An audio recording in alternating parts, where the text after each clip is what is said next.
E ele que não ouse cumprir e pagar essa multa antes das eleições para terem que liberar o X antes das eleições.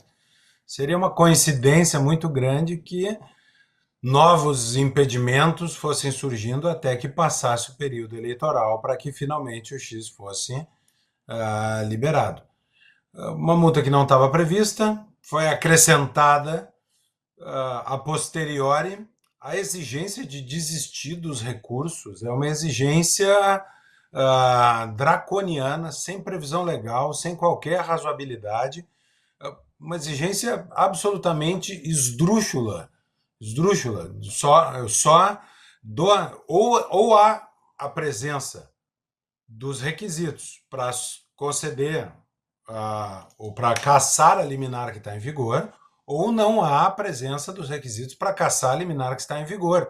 Condicionar a cassação de uma liminar à desistência dos recursos não tem guarida na lei brasileira, mas isso, de novo, nós estamos falando aqui de um caso absolutamente alheio à legislação do Brasil. Acusam tanto o X de não cumprir a lei do Brasil por não ter um representante, mas o tribunal podia dar o exemplo, né, e cumprir a lei do Brasil, sendo o poder ao qual compete a guarda da Constituição. Absurda a situação, novamente, e tudo indica que aqueles que apostaram mesmo que o X não votaria antes das eleições tinham razão.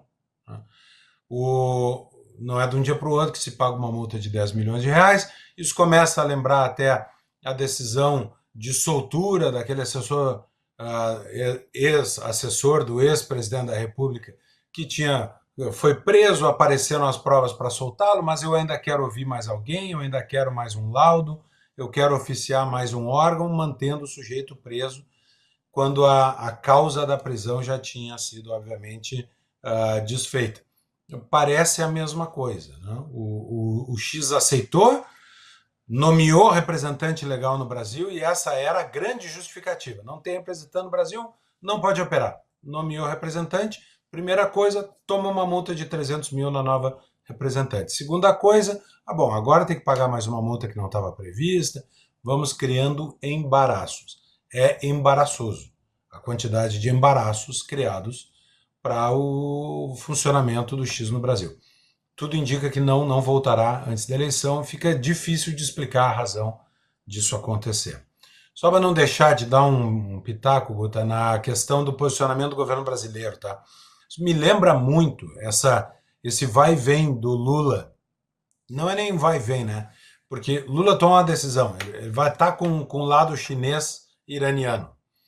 Justamente no momento que os Estados Unidos estão renacionalizando essa indústria, estão precisando de uma nova rede de parceiros globais, o Brasil poderia estar alinhado com os Estados Unidos, aproveitando esse momento, escolheu estar do outro lado. Parece que nós estamos revivendo aquele momento em que o Getúlio Vargas, em 1941, ficou fazendo leilãozinho com o apoio brasileiro na Segunda Guerra Mundial.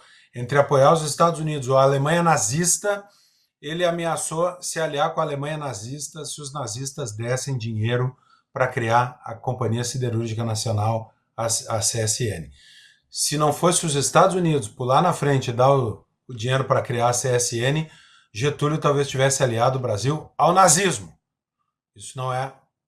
Isso julgando que talvez Lula estivesse pensando em ter dinheiro chinês na infraestrutura brasileira. Talvez ele esteja unicamente pensando nesse velho alinhamento do PT com esse eixo de ditaduras.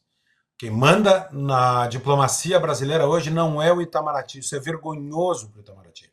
O Itamaraty está humilhado no governo Lula. Quem manda é o PT, é a aliança estratégica do PT.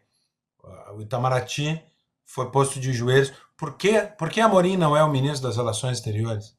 Por que Amorim exerce um poder paralelo?